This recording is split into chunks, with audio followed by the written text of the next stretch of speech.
నేను నమ్మిన వానిని ఎరుగుదును, సిగ్గుపడనెన్నడు.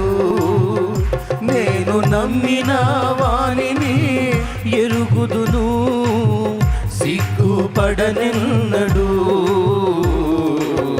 సిగ్గుపడనెన్నడు. నన్ను బలపరచువాని యందే సమస్తము నీ చేయగలను. నన్ను బలపరచువాని యందే సమస్తము నీ చేయగలను. నేను నమ్మిన వానిని ఎరుగుదును, సిగ్గుపడనెన్నడు.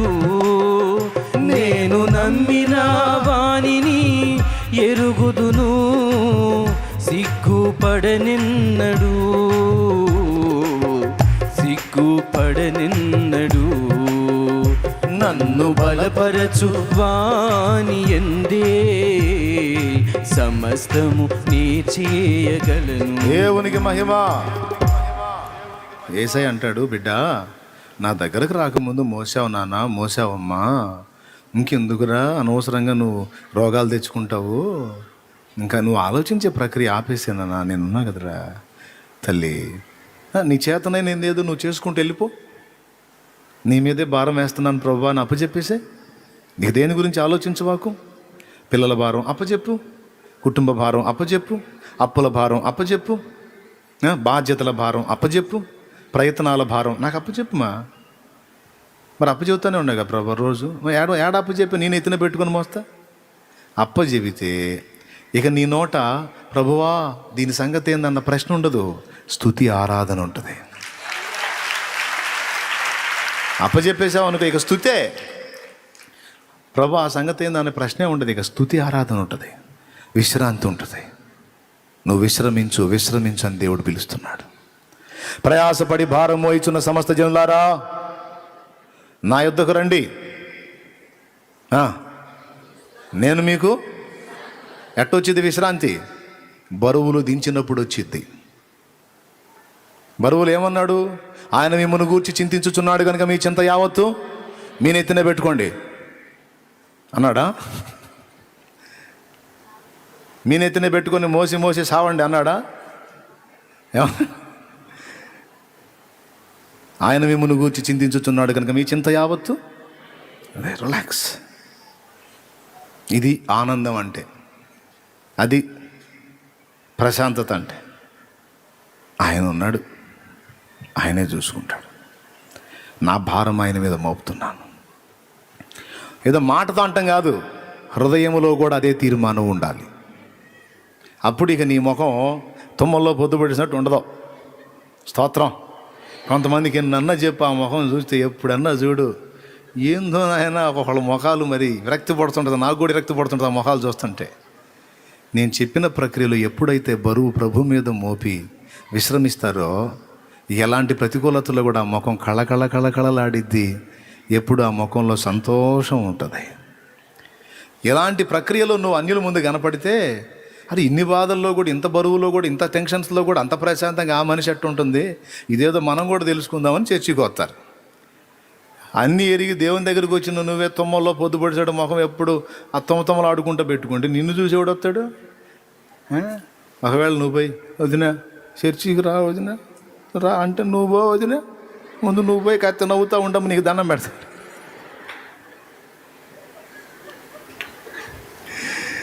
అమ్మ నీ ముఖం ముందు నీ ముఖం మార్చుకో తల్లి. నువ్వు చెప్పాల్సిన అవసరంలా, పాటలు పాడుతుంటా తిరుగు, ఆనందంగా తిరుగు, బాధలను లెక్క చేయకుండా బరువు ఏసై మీద వేసి తిరుగు, నువ్వు హ్యాపీగా తిరుగు. ఆనందమే పరమానందమే ఆశ్రయపురమైన యేసయ్యా నీలో, ఆనందమే పరమానందమే ఆశ్రయపురమైన యేసయ్యా నీలో. నేను సీరియస్గా ముఖం పెడతా, మీరు చూడగలరా? నా చేత అట్లా సీరియస్గా ఇప్పుడు పెడదామన్నారు అట్లా నాకు సీరియస్గా ముఖం తెచ్చిపెట్టుకుందామన్న సీరియస్ రావట్లే.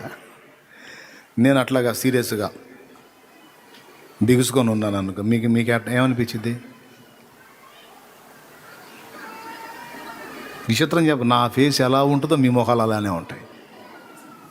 నేను సీరియస్గా ఉన్నాను అనుకో, అరే ఎంతో తేడా పడ్డట్టు అన్న సీరియస్గా ఉన్నాను, మనం కూడా. నేను నవ్వుతాను అనుకో, అందలానయ్యా అనుకుంటా. అవునా? చూడగలరా? సీరియస్గా ఉంటే చూడబుద్ధి అయిద్దా? వికారంగా ఉంటే చూడబుద్ధి అయిద్దా? నో. దేవుని అందలి విశ్వాసమును బట్టి స్తుతి గీతము, ఆరాధన, విశ్వాసమును బట్టి చిరునవ్వు. పచ్చిక గల చోట్ల పరుండ చేసితివే, జీవ జలములు త్రాగనీచితివే. పచ్చిక గల చోట్ల పరుండ చేసితివే, జీవ జలములు త్రాగనీచితివే. నా ప్రాణమునకు సేద తీర్చితివే, నీతియు శాంతియు నాకీచితివే. నా ప్రాణమునకు సేద తీర్చితివే, నీతియు శాంతియు నాకీచితివే. ఈ పాట ఎంత బాగుందండి, ఎంత ఆనందంగా పాడాలి. కొంతమంది విశ్వాసం ఎట్టుంటుందంటే, పచ్చిక గల చోట్ల పరుండ చేసితివే, జీవజలము తాగని.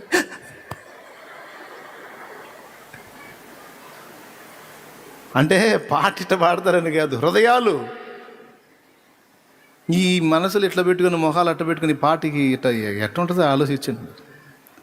అట్లాంటి మనిషి బజార్లో మిడి తిరిగినా, వీధుల్లో తిరిగినా, ఇళ్ళ పక్కన వాళ్ళు చూసినా పొరపాటును కూడా చర్చికి పోకూడదమ్మా. పొరపాటును కూడా పోకూడదు. పోతే మన బతుకు కూడా అంతే తయారయ్యేటట్టు. దేవునికి స్తోత్రం కలుగును కాక. హల్లెలూయా.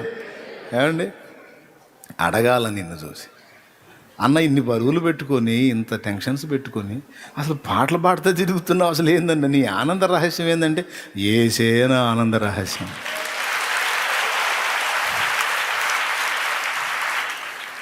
ఏమండి,